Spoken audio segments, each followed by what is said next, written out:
Field Yates is a fantasy football and NFL draft analyst who's been at ESPN for over a decade. Prior to ESPN, he worked on the scouting and coaching staffs for the Chiefs. He's an East Coast dad, a New Englander, and yes, he recently had a shoulder injury. These are his late-round perspectives.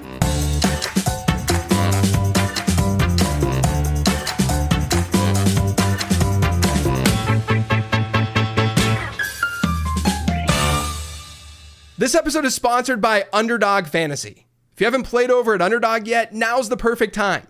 There are tons of different best ball leagues that you can join, and there's definitely a league out there that fits what you're looking for. And you can use all the things that I've talked about with guests on Becoming a Best Ball Bro to crush those drafts. But like I said, now's the right time to join up. Because if you go and you sign up and use promo code LATEROUND, you not only get a nice deposit offer, but you also get a free late round draft guide. That's a $25 guide emailed to your inbox after signing up for absolutely free. So head to UnderdogFantasy.com, sign up using promo code LATEROUND, and make a deposit. I can confirm, it's a really, really fun platform to play on. Now back to the show. So I'm doing okay, man. So the shoulder is, there's kind of two ways to look at it. On the one hand, like relative to where I was 6 days ago, I am like remarkably better. I've got a long journey ahead. I'm gonna have to have surgery on this thing in the next couple of weeks here, which will set back the pain relative to where it is now. But for the long term, it's a good thing. So we are focused on coming back stronger than ever, hopefully within like 4 or 5 months. My gosh, did you ever think that you're where were you guys again? You guys were in the Bahamas? Yeah, in Nassau in the Bahamas, the Bahama Resort, like one of the most, luxurious places I've ever been to in my entire life. It was supposed to be for rest and relaxation. And instead I was resting and relaxing in an emergency room hospital bed. That's unreal. I couldn't, by the way, for that like 24-hour period, I could not open up a social media app without seeing the video of you running into that like doing the tackle dummy thing. And I wasn't like TMZ was reporting on it and stuff. Oh my God. It was hilarious. Like, and on the spectrum of like ways to have yourself appear on like TMZ or the New York Post, I felt like it was actually a fairly good one. That's true. I also was like, man, it must be a slow news day otherwise. Like if they're latching onto this, or it made me realize just how ridiculous the entire incident was and how just completely unathletic I actually am. But no, it was a funny day in some ways. I guess this is the proverbial make lemonades out of lemons here, I guess, because the pain was not so fun for the 3 hours. The 3 hours in which my arm was detached from my body sucked. Yeah. Everything else though around it was a-okay, and truthfully, like, so many people down there that helped make the process slightly smoother. Yeah. Stefania Bell probably being chief amongst that list is Stefania, for those in the fantasy community, probably already know, is like, the preeminent sports medicine person in the world of fantasy football. And she was able to put some of her PT background to work there as she was kind of keeping me at ease. Unfortunately, because of insurance issues and medical concerns, like she couldn't actually do anything to me, or else I would have surrendered whatever insurance coverage I had. And, right. And the resort would no longer allow their EMT team to like take care of me. So while Stefania was unable to just pop that shoulder back in on her own, which she probably could have done and done so masterfully, she had me at ease much more than I would have been without her. Yeah, that's great. I mean, it's nice to have that kind of resource right there when something like that happens. Does it also, I know you have a football background, yeah? Like I do, yeah. Yeah, so, you played back in the day, but like, does it number one, bring you back to that a little bit when that happened? And then also make you, like, I remember one time I was playing like pickup football, like I was like a senior or something in high school, right? Yep. And like, we're just doing stupid things as you do, and you're playing, we're tackling each other and whatnot. And I broke my finger, and it was like the top of my finger, like just jammed, and it like needed to get pulled back, but no one could do it there. And I was in literally some of the worst pain that I've ever felt before. And then that weekend I go and I just watch the NFL, and a quarterback hits his finger on a dude's helmet and just goes to the sideline, and they just put it back into place, and he's back out there. Like, do those instances ever make you just respect the NFLers even more? I obviously you played ball, but like, that's just like next level, the kinds of stuff that they go through. Yeah, my respect for Matthew Stafford was pretty high going into this injury, and it's like that much higher coming out of it. Clip that went around, it goes around like every, 6 to 8 months of Stafford popping his shoulder out, dislocating it, the same injury that I had, and just being back on the field, like literally one play later. I think there was a reason, and he was talking about this on Part of My Take recently. Apparently, there was a timeout. Either it was like a TV timeout, maybe it was the 2-minute warning, maybe the other team used a timeout, but basically he was not required to miss a play. So he actually didn't miss a play after dislocating his shoulder. Yeah. Getting it popped back in was essential, and they did that right away. I did not for 3 hours, so I was in a heap of pain there. But like, even after that thing was popped back in, like the idea of just like getting up and like throwing a football at a high level, like ridiculous to me. So I definitely have like a newfound respect for football players. And I also say is that sometimes it's the injuries, to your point about like a broken finger, is that the injuries that sound or are the most difficult to recover from, like an ACL tear. And I have not had one of those, but I was like struck by in the most recent episode of Hard Knocks, when Ian Wheeler, the Bears running back, tore his ACL, and I don't think he felt good, but he was like walking to his mother in the hallway of Arrowhead Stadium to console her, for her to console him, I guess. And you're just like, sometimes it's, the broken finger or like some sort of bad sprain that actually hurts way more in the immediate term than the thing that like actually is going to require like a 9 or 12 month recovery, like an ACL does. Yeah, it's like sometimes those guys just walk off the field after tearing their ACL, and then it's it's that 10-month recovery or whatever. But let's talk about your football background and such. I always like to start out these late round perspectives episodes by just getting to know the guest a little bit better. A lot of times, I've had many conversations with the folks that I'm having on these shows and such, but not everyone knows that background as well. So. Yeah. I'm curious about your journey as to becoming an analyst and where you are now, obviously being at ESPN for so long. How did you find yourself in the fantasy football space? What was that journey like for you just in general? Where did the passion for football come from? Yeah, so the passion for football was pretty much like the moment I can recall. Like I always knew I wanted to do something related to football. I thought it would be a player for a little bit. And then, I quickly realized that when, you're barely making the Pop Warner team, it probably is not going to be a professional football player. So I always wanted to coach and scout and do something in the world of the NFL. But the passion for fantasy football started probably around when a lot of people begin their fantasy football journey. I remember playing in the Sporting News way back in the day, which was amongst the earliest platforms for fantasy football that had like a real following to it. This was like it was kind of like daily fantasy. It was salary structured, and I don't believe it was you would not draft a team for every single week, but you would do so for the season. In any event, I remember playing in leagues early on, and then I've got leagues that go back.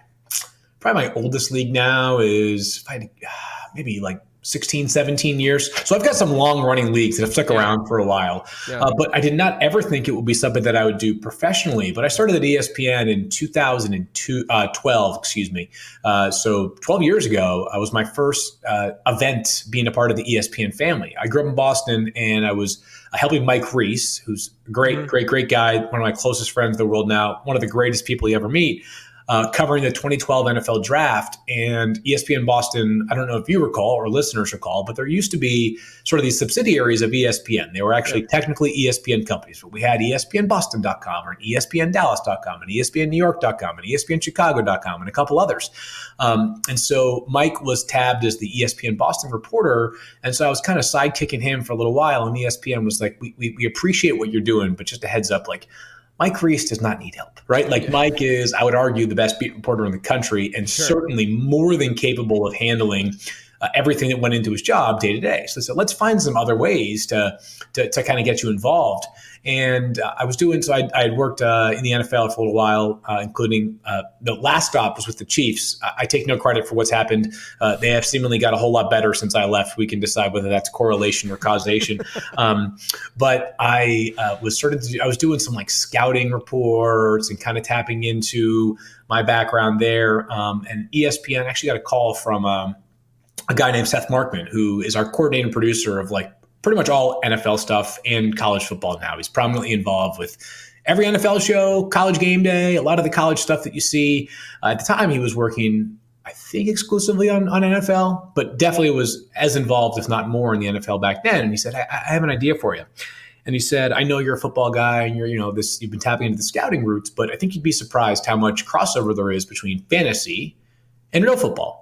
he'd say, hey, if you're sitting there and you're scouting some tight end that you think is underutilized, but you think is a really good player, you translate that to fantasy and you say, if he just gets more opportunities, he could become a useful fantasy player.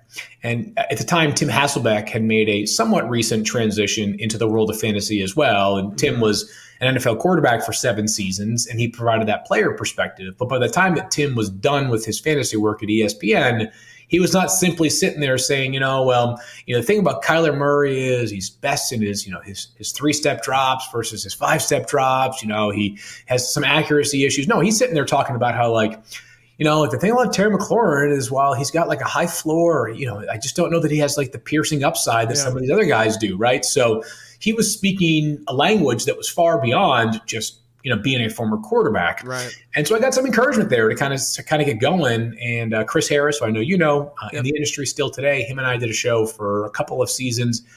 It was kind of tailor-made for my new beginnings and my background, because it was supposed to be fantasy football through the eyes of like film breakdown too, right? Like, hey, so-and-so might have had 15 carries for 73 yards and a touchdown, and the box score tells you that was good. To the film tell you it was also good. Yeah. And so that was where it got started. And then after a couple of seasons, ESPN had some transition on Fantasy Focus. Nate Ravitz, who was the original host with Matthew and Stefania, moved away from the podcasting role and into he was already in a corporate job at ESPN, but just took on more of a role and took it on full time. And so there was an opening there. And that was when it all got started. So I think this was year 10, maybe, oh God, it's all relative. 8 or 10 for me on the Fantasy Focus podcast. Yeah, that's wild, man.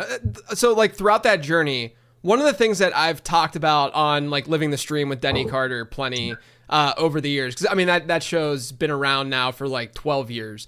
But you'll get brought up randomly, like other analysts get brought up or whatever. Not in anything bad. It's usually because people want to say that they appreciate other people more than they appreciate us. And so I don't buy that part. You'll get brought up. Maybe it's the handsome factor between you and Denny and people competing there, but. You'll get brought up. And the one thing that I've said multiple times on there, and I'm not just saying this because I'm talking to you right now, but you've always been so good in front of a camera, like just so comfortable, seemingly comfortable in front of a camera. And as someone who, I think that most people, you kind of just test things and see what you like and what you don't like, what you're good at, what you're not good at. I've done some TV stuff in the past and I'm like, I hate this with a passion. I don't really want to do this at all. It's just you figure out what you like and you don't like, but you've been so good, and so you've been able to switch different gigs throughout ESPN and be featured on different shows and do it very seamlessly to an audience's perspective. And I'm curious though, and this is kind of a selfish question too, but I'm curious if that was something that you just felt more and more comfortable with reps, or it was something that you immediately right away when you got to ESPN in 2012, you're like, yeah, I can sit in front of a camera because this is where I'm comfortable. Whereas some people might be comfortable writing content. Some people might be comfortable podcasting, doing that kind of thing. Where did that all come from? Yeah, my Zoom cut out for about 60 seconds there. Could you just repeat every single thing that you just said over the last minute? Kidding, of course. No, first of all, like incredibly kind of you to say that. And I'm actually surprised to hear that you don't think TV is enjoyable, because I could share a lot of the sentiments that you just shared with me right back to you. You have an incredible ability to take fantasy information and tidy it into like a very understandable and digestible package, and do so in an entertaining manner, which if we talk about the secret sauce of being a fantasy football analyst, I could certainly go down that rabbit hole for a little bit. I don't believe that like TV is the kind of thing that like either you're born to do it or you're not. Of course, it's a developmental trait. I think that many things in life are. Like there are a few things that probably aren't, but I think for the generally speaking, most of the skills that go into doing what we do are the kind of things that can get better over time. Reps definitely helped, but I think it probably matters even more now and is like more obvious and prevalent and pertinent to this conversation. So I remember very early on when I was doing TV, someone reminded me, because I had some nerves thinking about the possibility of doing this more and more and potentially making a career of it, was that I was just talking about sports, right? Yeah. I wasn't dealing with politics or, climate issues or things that so many people have such strong feelings on. And oftentimes, if their feelings don't align with your feelings, it means that you are wrong and they are right, and you can't find middle ground, right? So, and that can be like a little bit difficult, like a difficult pill to swallow if it's something that you're super passionate about, Right. and you just fundamentally don't believe that the other side could be right. Whereas in football, like, I'm just making this up here, but if I tell you, like, I think the Jets are the most talented team in the AFC East this year, and you're like, that's ridiculous, I think the Dolphins and the Bills are better. Like, it's okay if we disagree, right? Yeah. The next 18 weeks, beginning next, will decide which one of us is right or wrong. It's just sports. And I'm not saying that we don't take our job seriously. Sure. We certainly do. But the stakes, I just think, are fundamentally lower than if you are dealing with something that, for lack of a better term, like, is more real life. Yeah, right. So I felt comfortable probably just knowing that if I screw up, if I say something you don't like, you're going to more likely hear from people that don't agree or don't like you than those that do agree or do like you. And a lot of people acknowledge or align with you silently, as opposed to a lot of critics letting you know very vocally. Yeah, I like that. I like that mindset of just, I mean, look, I've had plenty of like existential crises of like, this is I literally am devoting my life in terms of my job to a game about a game. It's like, it's silly at the end of the day. Like, it's not important to a degree. I understand the entertainment value and the escapism and all of that and the importance of that. So, it's taken some time to like come to that realization and be like cool with it. But I do think having that mindset of just like, hey, this doesn't really matter at the end of the day. If I do screw up a little bit, it's not like, babies are dying or anything and anything like horrible is happening. So I really like that mindset overall. Yeah, I think it's important because, every year we're going to come back for more. And what I believe is, with like what we do in fantasy football specifically, is, and this landscape so well, is that, like, I haven't found too many people that I follow for fantasy football perspective who are like entering the season, who are like, hey, you know what? The number one wide receiver that should be coming off draft boards is Michael Pittman Jr., right? Like, really good player, right? But like, I'd probably say on the optimistic side, he's like, wide receiver 10. On the pessimistic side, I've seen some like wide receiver 20s or something, right? Yeah. And I bring that up because a lot of us are saying very comparable things with some adjustments here or there, right? Like, I do have some players that like, I like the term flag planting. I think that's become quite common here in the world of fantasy football, where I do plant my flag.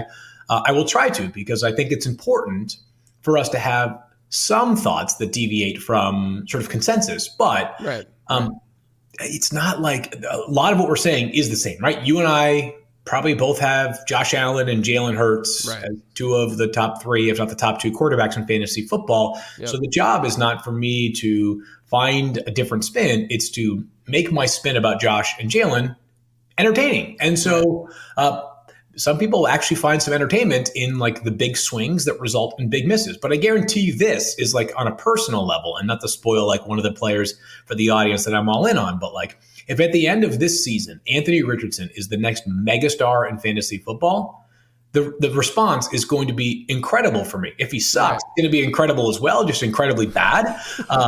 But I do think there's something to be said for finding things that can be entertaining, both in the short and longer term. Yeah, it makes a lot of sense. All right, let's get into some fantasy takes. Let's talk some fantasy football here. We're seeing a more wide receiver heavy approach, really on every platform. I know you guys are seeing it on ESPN more. We're just seeing it across the board. Do you think at a high level that it's a mistake that people drafting all of these wideouts? I think Mike Clay shared some data in particular where just an obscene amount of wide receivers in the first couple of rounds are going off the board versus what we've seen historically over on ESPN. Do you think it's been a mistake, or do you think that there is some validity to it? No, I think there's some validity to it for sure. And here's what we've been talking about often on our show is that I believe in like a large league, a 16-team league. I've made this point several times, and playing in enough of them for a long enough period of time, is that like the formula to win in a large league is not generic, right? It's not homogenous. It is different every single year. There's a year in which the person who just happened to like strike big with 2 wide receivers early kind of carried their team, because in a 16-team league, depth is going to be poor pretty much across the league. So you don't need to have this early run on running backs, which was sort of older conventional wisdom, because there's going to be nobody in the league that's going to have great running back depth. Or like maybe 1 or 2 teams will have 2 of the top, 12 to 15 running backs, but it's probably only people picking closer to the turn, right? If someone takes Christian McCaffrey 1, that person's probably going to have a long shot to get like another top 15 running back at pick number 32. But then also it's just like, there's so few options, right? I mean, how many good running backs are there this year? I invoked this recently in our show. And I apologize for not having the specific reference, but there was that show on Netflix about a woman who like famously like rearranges people's houses and closets. Oh yeah, right. I can't think of the name either, but I know exactly what you're talking about. Marie Kondo, and it was like when she was when she would go through someone's closet and they have a sweater, and she'd like, does this spark joy for you? I've been using that test on running backs this year, right? Like, does this running back spark joy? And like you get down to like, I think some people would start to get to like the DeAndre Swift, Ramondre Stevenson, James Conner, David Montgomery level. Yeah. You're kind of like, I don't know. And there might be some people that find some joy in those players, but there might be some people that are like, man, I really wish I just swung earlier on Jahmyr Gibbs and maybe try to grab Devon Achane, who obviously has, a large range of outcomes, but the best version of Achane is, potentially a top,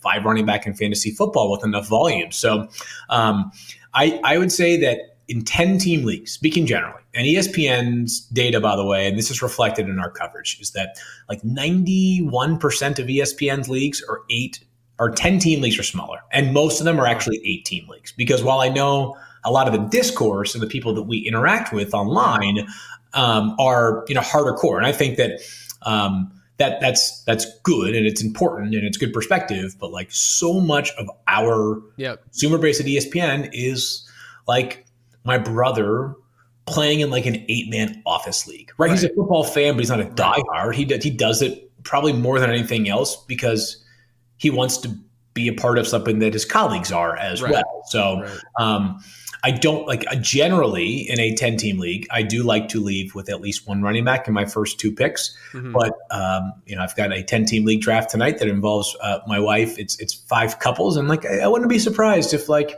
if I sit there and I land like Justin Jefferson with pick 8 and AJ Brown's still there with pick 13, like that one could be calling my name pretty easily.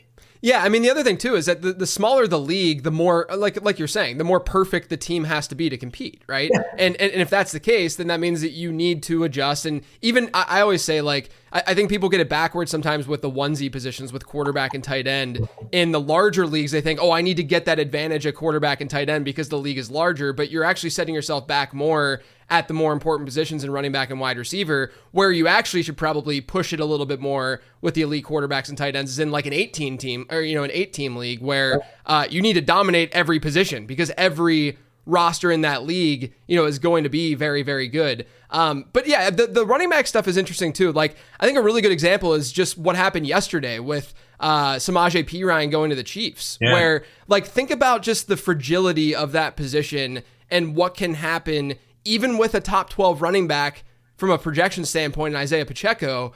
Now all of a sudden you're like, all right, is Perine gonna play the McKinnon role? And is that, how's that?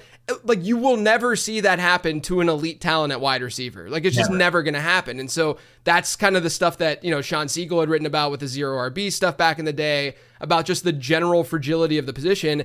And when you get, only 3 guys to 6 guys that you feel supremely confident in, that, a move like that wouldn't necessarily affect, their cost, their average draft position. That's when it's like, okay, well, if I can't get those guys, then I guess I'm going the other way and I'm going with some wide receivers there instead. Yeah, it makes you just realize how much of a unicorn Christian McCaffrey is, because the 49ers keep trying to find people to do that to his value. And then it's like, oh, we draft Isaac Orendo in the 4th round, who became, by the way, like I think you and I both shared an affinity for him as a prospect. The guy was, I mean, this was as trait sea of a player as you could find. And then now he's hurt, right? Or it's like Elijah Mitchell, who had a great season as a rookie, as a 6th-round pick, like as great as you could ask based off where you drafted him in real life. And now he's out for the year. But yeah, you're right. It's I think Isaiah Pacheco, by the way, I believe it became a legal disclaimer that you had to say Isaiah Pacheco, who has less competition for work than any other running back in the entire NFL this summer. And all of a sudden, Samaje Perine, who by no standards is a superstar, but he is like he's a good nuisance. Enough. Yeah, he's good enough where he has to play. Yeah. Right? Like, has to play. I think it was Matt Harmon who said this, said it to the effect of like, he's good enough that he muddles up like snap counts or something. Yeah. And that's true, right? Like if the Chiefs plan to like turn around and cut Samaje Perine from like 3 weeks from now, it's like, yeah, we're going to take a swing on this guy. No, there are higher upside players you would take a swing on than Samaje Perine. So that's the kind of guy that like, you bring him in because you have a very specific role in mind. Part of the reason why the Broncos signed him last year, even though it was a deal that ended up lasting for just half of its totality. Yeah, exactly. And that's the fear with all of these guys. And like all of the news items, if you really like take a step back and like think about it and look at it, all of the news items that we see in fantasy football generally, not all, I shouldn't say all, but like the important ones that are really shifting ADP this time of year, it's running back related. Yeah. Like the Kyren Williams stuff, with Sean McVay talking this week about him being a punt returner, and whether or not, any of that even remotely matters. I sent a tweet out that said, like, if this is the thing that's really shifting your stance on Kyren Williams and not the fact that they drafted a Kyren Williams type back in day 2, in April, then, I think that's just like backwards logic. But whether or not anything comes to fruition with the punt return stuff, right? Like, the fact that this is shifting ADP and the way that people think about it, that kind of thing would just never exist at the wide receiver position. Yeah, I talk about this with Clay often. You and Mike are the most annoying people to have a varying opinion on, because you're like the most pragmatic fantasy football analyst I've ever met in my entire life. Like I'll come into the show one day and be like, something, I'm like kind of feeling a Pittman week this week, or I'll change it. I'm kind of feeling an Olave week this week, right? Mike will be like, oh, that's interesting. You do realize that L'Jarius Sneed has not allowed a single wide receiver to catch more than 4 passes for 37 yards. His average depth of target as a defender is 2.7 yards. That's number 1 in the entire NFL. And I'm like, damn it, Mike, let me just have an Olave moment here, right? So your Kyren Williams thoughts yesterday shared on Twitter reminded me that, like, if I felt good about him as RB7 since the moment that I submitted my post NFL draft rankings, then it should be like pretty darn stagnant right now. It's going to be hilarious too when he has, like, in week 1, like he does field like 2 punt returns, but he also has like 31 carries for 195 yards and a touchdown. Yeah, it's also just like Clay is even like next level versus me with a lot of this. Yeah. I mean, Clay is like beyond insane with his projections and his knowledge. Just it's nuts. I always lean into just like the general, like the volatility of the game and the volatility of our projections and understanding that we're not going to get this stuff right, and just kind of looking at the range of outcomes of this kind of stuff. But I also I get not irritated, that's not the right word because it's too strong, but along those lines of just the logic that folks use, like this being the item that's going to make you go from RB3 or RB4, so you're really, really high on Kyren, then all of a sudden he's on punt return duty, which he might only touch the ball 2 or 3 times, like throughout a game, and he might not even be tackled, on those plays.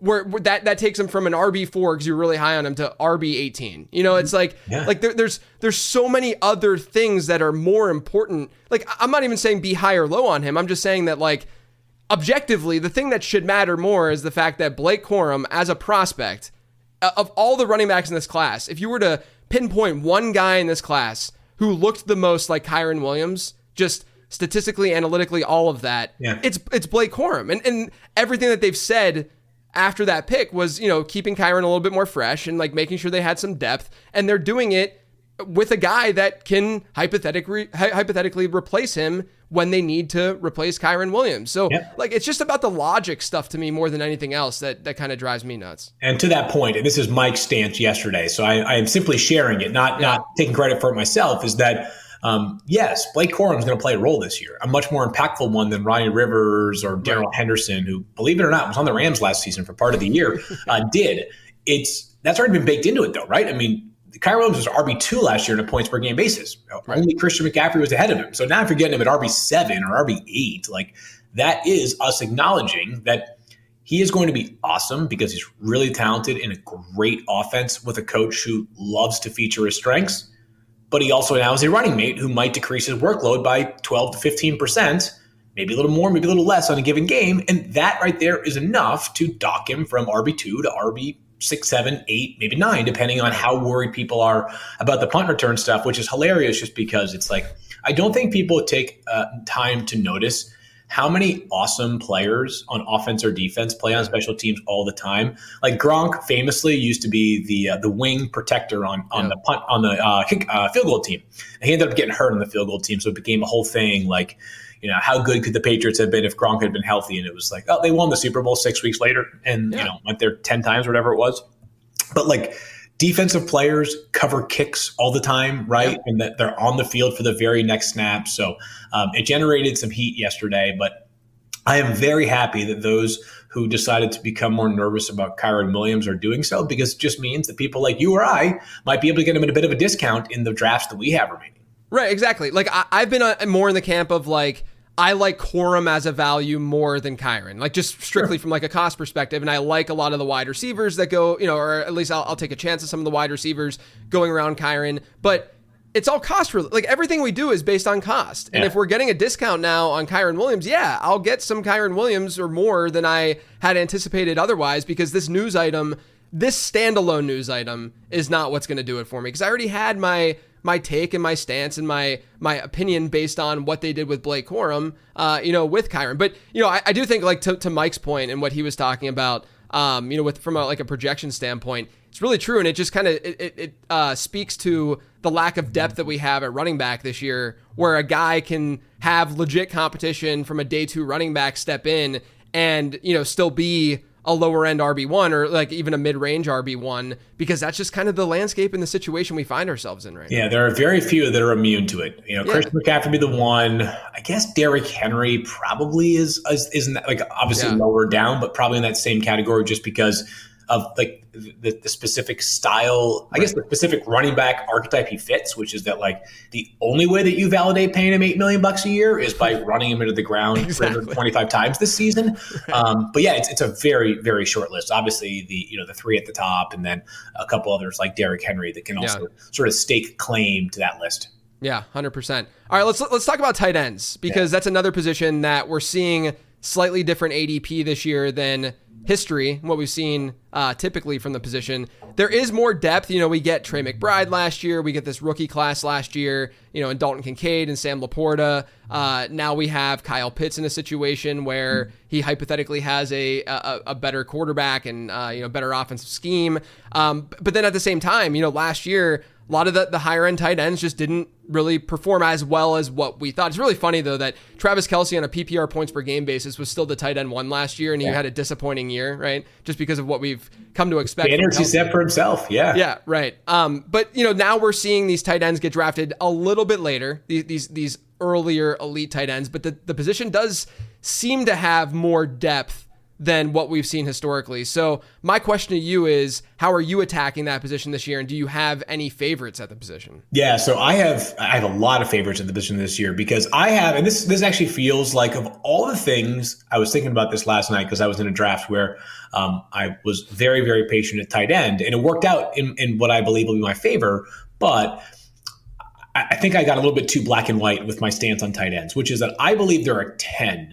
To me, like, you cannot convince me that those guys are not solid starting options going into the season. I can probably say them because it's probably going to come off the tongue pretty fast. It's Kelsey, Laporta, Mark Andrews, Evan Ingram, Trey McBride, David Njoku, Dalton Kincaid, Jake Ferguson, George Kittle, Kyle Pitts. And the order can be shuffled a little bit. Look at that, man.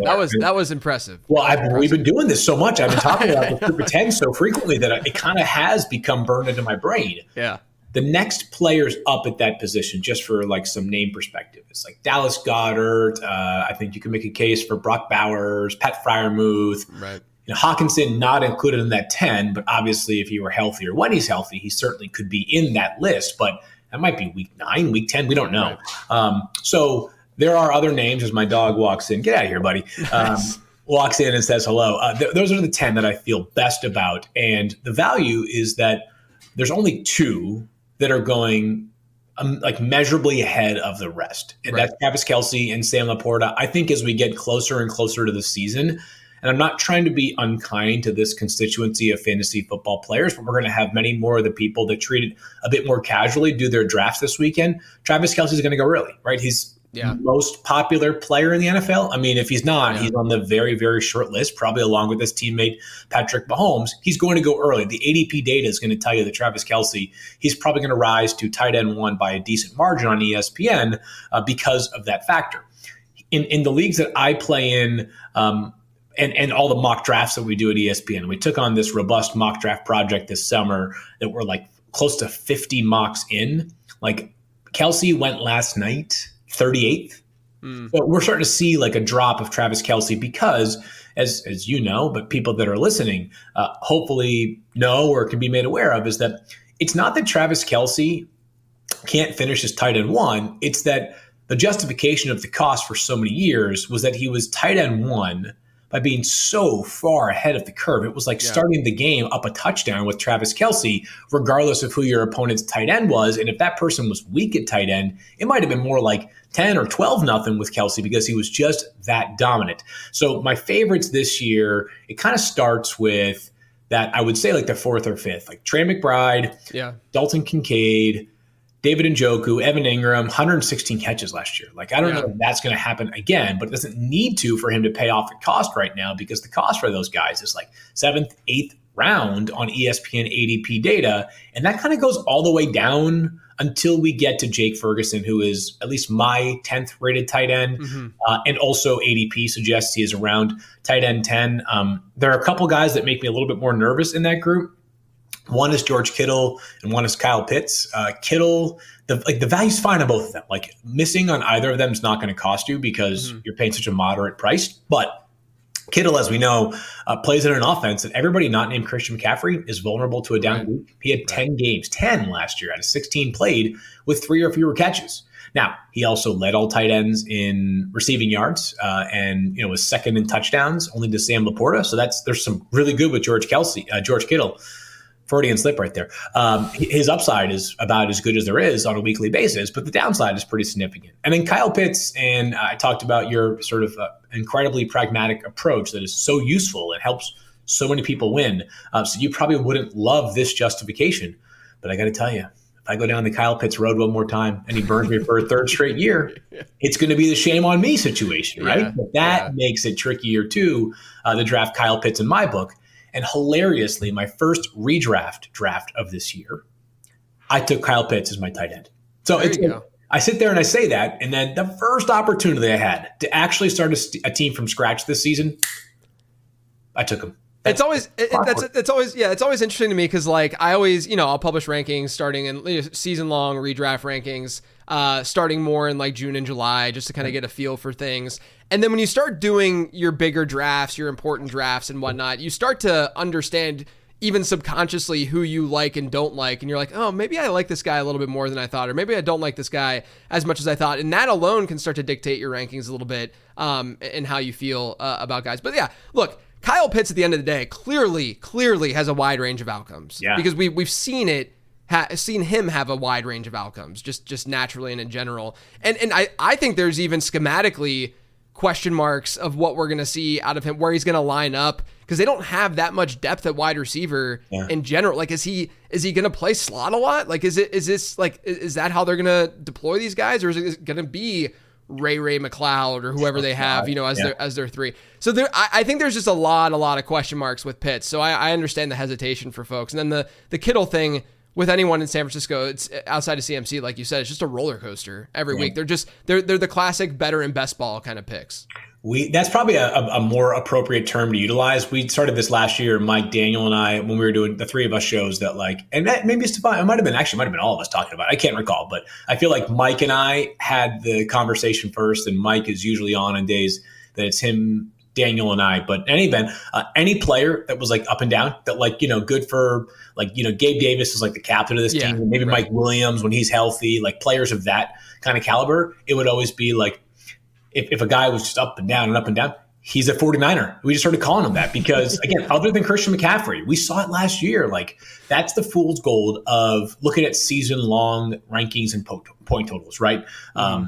It's why I think it's actually, to me, it's the reason why Amon-Ra deserves to be wide receiver 3 in rankings going into this season. I think CeeDee Lamb and Tyreek Hill have clear cases, the two top ranked wide receivers. But for me, Amon-Ra, as opposed to Justin Jefferson and Jamar Chase, and if we went to court and you told me I had to argue either of those guys, I could have, I would have a blast doing so, right? Yeah. But Amon-Ra, as we know, he is he reminds me of Travis Kelce. He's as steady as they come. Now, there's some upside as well. I think Amon-Ra has a lower percentage chance of being wide receiver 1 overall than Jefferson or Chase does. But I think he has a higher chance than either of those guys to be a top 3 wide receiver.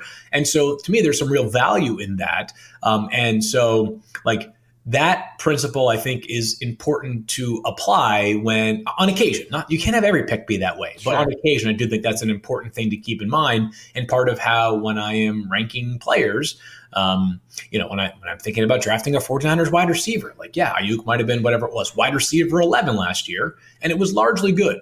But the bad weeks from Brandon Ayuk could be wide receiver 62, whereas the bad weeks from Amon-Ra St. Brown is and not that they're being drafted next week, but it's he was wide receiver 16 this week. He really sucked. It's God forbid. Yeah, right. And you're not going to bench George Kittle. That's part of the problem too, right? Is that you're drafting him as a starter. You're going to play, so you got to just take the hits in season long. Whereas, again, in a best ball environment, you're at least getting that second tight end or maybe even third tight end in some builds where all right, if he has a down week, maybe these other guys step up and they're able to fill in that slot. I always go my go-to example of the highly volatile player has always been Devery Henderson from back in the day. That's a deep cut. I love it. Right. Yeah. Always the easy go-to. 3-105 and a touchdown one week.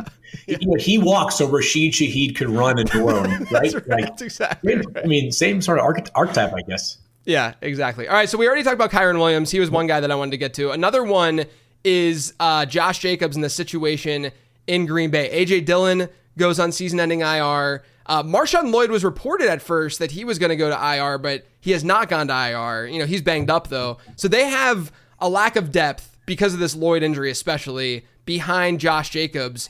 I was more bearish than the market on Jacobs a couple months ago, and I mean, maybe even arguably today if his cost is rising and such, but mostly driven by Matt LaFleur and his history of splitting backfields. And, Jacobs wasn't necessarily a special back last year, coming off a year where he had so much, such a big workload. But I'm curious because I bring people on because I want other perspectives out there. How have you viewed Josh Jacobs this year? Is this a situation now that things have really cleared for him where he could just be a full-blown bell cow in this offense and kind of say, screw you, Matt LaFleur, in the way that you've run your offenses historically? The range of outcomes for Josh Jacobs has decreased about as much as any back that I can think of so far this preseason. All the factors are working in his favor right now, but there are still some legitimate limitations for Josh Jacobs, who, by the way, averaged 3.6 yards per carry last year. Now, I know that yards per carry is not just a running back stat, it's also an offensive line stat. But, I saw Zamir White run comparably or even more effectively behind that same offensive line down the stretch for the Raiders. I still have my questions about Zamir White, just as an aside, but, it's a note, a data point there. So the depth behind Josh Jacobs, extremely thin right now. Emmanuel Wilson sounds like he's the number 2, but kudos to the 7 people that know Emmanuel Wilson, not named Denny Carter, of course, who's an Emmanuel truther. But it's a very favorable spot. it's a beefed up offensive line compared to what he was playing behind in Las Vegas. But I think the range of outcomes is fairly narrow because I don't think there is like league altering upside for Josh Jacobs because he's been an inefficient runner. I don't think the passing game utilization is going to be insane. A couple of years ago when he was so involved in that Raiders passing game, a lot of it was the dump off city, right? And that's kind of what makes me nervous about Rachaad White this year. He's been one of the guys that I've been lower on than my ESPN colleagues and probably industry as well, is that like that's amazing when it hits. But like 2 years ago, it might have been 3 years ago, it was Josh Jacobs. 2 years ago, it was Ramondre. I think last year it could be Rachaad White, where it's like, it was kind of like hitting the royal flush, right? Like they had some real offensive line issues last year in Tampa. They had the worst depth amongst all backfields in the entire league last year. It was the perfect scenario for Rachaad White. But back to Josh Jacobs here is that like, I think he's going to be a more efficient runner than what he was in Las Vegas. I think he'll be a less involved pass catcher. So I think there's like an RB8 ceiling in there for Josh Jacobs. Maybe RB6 or RB5, but like I still think for him to reach the caliber of, and you're not drafting him to reach the caliber of Christian McCaffrey, Breece Hall, Bijan, players of that outcome, it's going to take like something unforeseen right now. Yeah, He's solid. Right. I tend to agree, and I've gotten a little bit more of him just before the inevitable like ADP spike, like in a best ball environment and stuff like that. But there's a lot of concerns that I think people are just kind of being like, oh no, he'll be the bell cow, But the other thing too with like target share is, and this is something I've talked about with like a DeAndre Swift, a little bit, and guys who are in these offenses with really good alternatives at pass catcher, right? Yeah. Where when we project these teams, we're not projecting and just saying this guy's going to get 65 targets, this guy's going to get 75 and so on. We're saying this is a target share pie that we're divvying up, right? And so every team has 100% target share pie, and you have to think about it from the perspective of what's going to be more optimal for that offense. What's going to be more optimal for the Packers, who have a very good wide receiving room, or a hopeful wide receiving room, or the Bears, who have a more objectively insane wide receiver room. Yeah.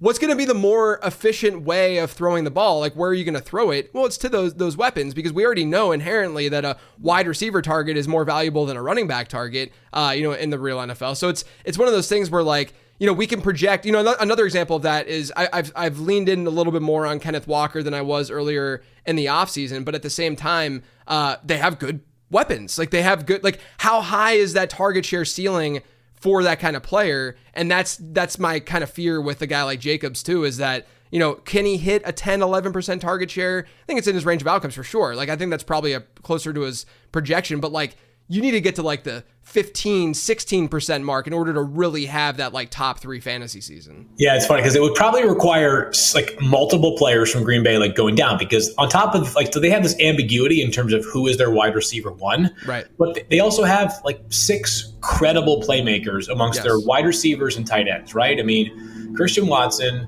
Jaden Reed, Dontavian Wicks, Tucker Kraft, Luke Musgrave, Romeo Dobbs, like that's 6 legitimate playmakers, right? Like, the ceiling for each of those players is different, both in real and fantasy, but that's like 6 guys that like probably 2 of those guys have to be unavailable for Jacobs to kind of creep closer to that 15% target share that you're mentioning. I find the Kenneth Walker discourse sort of fascinating right now in this regard, is that like, there's been a decent amount of recent sort of pushback that like, the fantasy community is not high enough on Kenneth Walker the third. I'm like, I've got him as RB11. Like I'm not like, we're not crushing Kenneth Walker III stock right now, right? Yeah. It's that this is a player who, to your point, like this was the Seahawks were, this was the team that was the Bears and the Texans before they were what they are right now, right? These 3 legitimate wide receiver options. And while Walker is a capable pass catcher, like I believe he'll make his money in the NFL as a guy who is just like a ferocious tackle breaking running back who is at his best when you just like let him go to work in that regard. Yeah, exactly. I mean, he hasn't been a high volume pass catcher dating back to college, but it's because of the alternative there. The alternative is you probably, if you're going to give him touches, you're going to want to do it more on the ground because that's where you can find some efficiency from him. And, the hope is definitely that, instead of the 8% target share that he generally gets, it's more in that like 10, 11% range, which I think can happen. And that can catapult a player like that because, it's going to give him a little bit better of a floor for a guy who's that home run hitter, right? The guy who isn't necessarily as consistent down to down as like a Charbonnet, you know, who's more of that like James Conner mold. So yeah, I definitely agree there. One thing I want to talk about, you mentioned Zamir White. I had a bold predictions piece that dropped this week, and one of them was that Tajay Spears would outscore Zamir White. Not only outscore him, I added that he would outscore him by 30 points this year, which is definitely obviously bold. You know, it's part of the whole idea. That's the conceit of the piece, right? That is exactly. But it's a lot of that is the fact that like I like the Tennessee backfield. It's not even necessarily like an only Tajay Spears thing. I like Tony Pollard too. I like attacking these ambiguous backfields because a player can emerge just via talent. You know, a guy can get hurt and then all of a sudden it's like, oh wow, I have like a low end RB1 on my team. But also I'm worried about Zamir White, and you kind of mentioned a little bit about White. Where are you at with White? Is all of that warranted? I think it's all warranted, and I will concede that like I wish I had a stronger opinion on Zamir White. He like the numbers. You go back and look at the final 5 games of last season. They were good, right? Like legitimately solid numbers. The volume was very good. He had a game in which he had 5 catches as well. So he's not a total zero in the passing game. I'm also not totally convinced that like by design he'll have a big passing game role.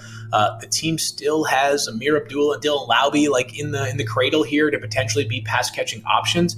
I would just say it's hard for me to be super bullish on several playmakers in an offense that just generally speaking feels like it could be amongst the worst like 8 or 10 in the entire NFL. I think Zamir's fine as well. Maybe this is because they're now teammates. The fear is that this is Alexander Mattison 2.0, where it's just like it's pretty good, right? If you go back and look at Alexander Madison's game logs at the beginning of last season, it wasn't that he was finishing as like RB 57. It was that we told you like, hey, you know, like this guy's got like low end RB2 value, and he was having a lot of like RB 28 finishes, you know, or it's like he's getting these goal line carries and doing nothing with them. Yeah. Some of the things, like some of the boxes were being checked by Madison last year. Maybe the most important box was that Madison's just an okay player and was maybe overcast in that starting role. And so I wonder, like, that's my fear for Zamir White. I have a little bit of exposure to him, but and some of that's by design. Like I do have a rule that like players that I am more out on than in on because I play in enough leagues. I intentionally find some exposure there to protect myself, right? If I'm a big dummy from time to time. We all are in this industry, but it's good to have, you know, the insurance. So, but I would say that Zamir is not amongst my favorite RB2/3 targets. Like I'd much more lean into a Ramondre, a James Conner, a David Montgomery, maybe Monty, but Ramondre and James Conner for sure over Zamir White, who at least on ESPN data are going pretty similarly in terms of round value. Yeah, look, White's never been a pass catcher throughout his career. I mean, even dating back to Georgia, like wasn't, you know, obviously competition plays a role there, but hasn't been a pass catcher. You know, he just strikes me as a player, like you said, like Madison last year, who you're drafting in that low end RB2 range, who doesn't really have a ceiling that can get that much high. Like, are we going to be shocked if he finishes, you know, let's say he's being drafted at RB21? Are we going to be shocked if he finishes as RB19 or RB20? Probably not. No. But would we be shocked if he finishes as RB10? I think so, probably, right? Yeah. Like, that's the thing is, like, I just haven't been able to see where that ceiling is really going to come from with Zamir White. Yeah, the further we get from round 1, the less prone I am to drafting a guy closer to his ceiling. Like, of course, you can't draft Christian McCaffrey too far from his ceiling because he's going first, right? But as we get further removed from round 1, like, the floor of Rome Odunze is obviously quite low. He's the third receiver on his own team. But the ceiling is high enough that I keep finding myself reaching for Rome, perhaps more than my rankings suggest I should be. Right. Speaking of some rookies, are there any later round rookies that you're eyeing this year that you've been drafting a lot? Yeah, so the running back class like is pretty much all insurance policy. We've talked about Blake Corum already. You know, Trey Benson's had an interesting preseason in some people's eyes, but he's like pretty clearly entrenched as the second running back in Arizona. And, you know, just James Conner I know he's famously never played every single game in a season. He hasn't been unhealthy per se over the past few years, but still, I remind people often, and this I think is often lost during preseason analysis, is that there are 2 categories of preseason rankings. One is for players that we think have sticky value throughout the year, right? If Justin Jefferson is being taken 8th overall, the impression you're giving is that he's an elite player every single week during the season. At some point, though, you start drafting players that are useful for pockets of games, right? Yeah. Maybe Odunze eventually becomes, you know, a 17-game player. It could be as soon as this year. probably more likely next year. But if Keenan Allen has a soft tissue injury that costs him weeks 6 through 10, how high is Rome Odunze, assuming that Caleb Williams is what we expect in your weekly rankings? And 5 games of a potential top 20-ish option at wide receiver is really valuable because not every player on your roster is going to be useful every week during the season. So I think Trey Benson is kind of a pocket player, right? I don't know that he's going to – I would be surprised if he has weekly utility. But if he gets 4 or 5 games, really interests me. Wide receiver, there's so many just because, as we all know, there's great depth at wide receiver in general. I'm trying to think about the rookie class that we have talked about. Ladd McConkey, I don't have a great grip on just the wide receiver room in general in Los Angeles. Roman Wilson, might be the wide receiver. I know he's been banged up, but he might be Pittsburgh's second best wide receiver if this Ayuk deal does not get done. And, I've seen the optimism surrounding Van Jefferson, and I'm like, we've been down this path before, right? It is what it is. So I'm not going to be deterred by that. In the pre-draft process, I was a bigger than consensus fan of Jalen Polk. I don't want a ton of the Patriots offense for understandable reasons, but for guys that are going is basically free, all those are names that come to mind. Yeah, I like Polk too. I mean, I felt like Polk was just kind of undervalued as a prospect in general throughout that whole process. I think a lot of times when you get those wide receiver rooms that are a little bit muddied and they have a lot of good talent, you just kind of push, of course we're watching them more and we're seeing more of them because we're like, oh wow, Rome Odunze is doing this, but look at what Jalen Polk just did. Yeah. But at the same time, it's at least analytically, they don't look as good. That's why I have a teammate score in my model and such. Who's a better bet to lead their team in targets between those two? What's that? Who's a better bet between Jalen Polk and Rome Odunze to lead their team in targets, right? And not all targets created equally, but if Jalen Polk pushes for 110 in New England, isn't that better than potentially 77 in Chicago? Maybe. Yeah, it's close. 100%. I think Polk has been he's someone who that whole Washington room actually I've comped to the USC room of a handful of years ago because Drake London's kind of Odunze-esque. Yeah, you could I think the least comparable one is Polk to Pittman, but then Amon-Ra St. Brown was actually a loose comp for Jalen McMillan for me. So it could end up being just that all 3 of those guys are very, very good pros. And we're already seeing a lot of hype from all of them, in their respective camps. So totally. Polk is someone who I'm definitely interested in. All right, before I let you go, Field, give me a player, the one guy, I think you might have hinted at it earlier, who you are trying to leave every draft with this year. Well, it's hard because he plays a one-player position, and I've now been talking about him so much this preseason that I'm actually finding myself getting less and less exposure to him. But I do love me some Anthony Richardson this year. That's probably the truth is that's probably not the actual answer, just because again you draft generally one quarterback, and he is starting to his ADP is skyrocketing right now. So I will say this, even though I just made a counterpoint against him, Rome Odunze is being drafted much later than any of the other first-round wide receivers other than, I think, Brian Thomas. Maybe Xavier Worthy is kind of floating around there as well, but Rome, you don't have to this to me is how I think you win championships in the draft, right? I don't think you win championships in the draft because you took Justin Jefferson 8th overall where he should go, right? There are no points. Well, I guess there could be, but we don't chase third place finishes or 7th place finishes in a 14-team league. We want to win the entire thing. And it's the player who doesn't have an obvious path, but has an obvious skill set that ultimately can be the guy that wins you leagues.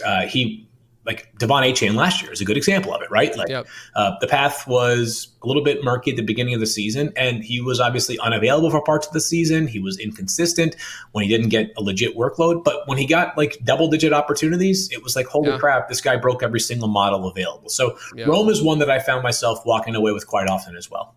Yeah, I love that call. And not only that, a guy like Rome has multiple outs. Yep. It's not just one out, not one wide receiver injury or one wide receiver not performing well. You got a couple there that can help elevate him.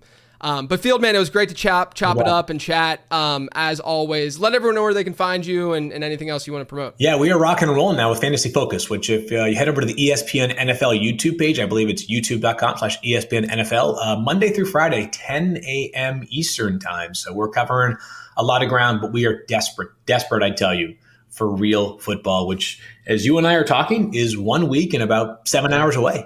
Yeah, crazy. You can find all my stuff, as usual, over on lateround.com. Follow me on Twitter at lateroundqb.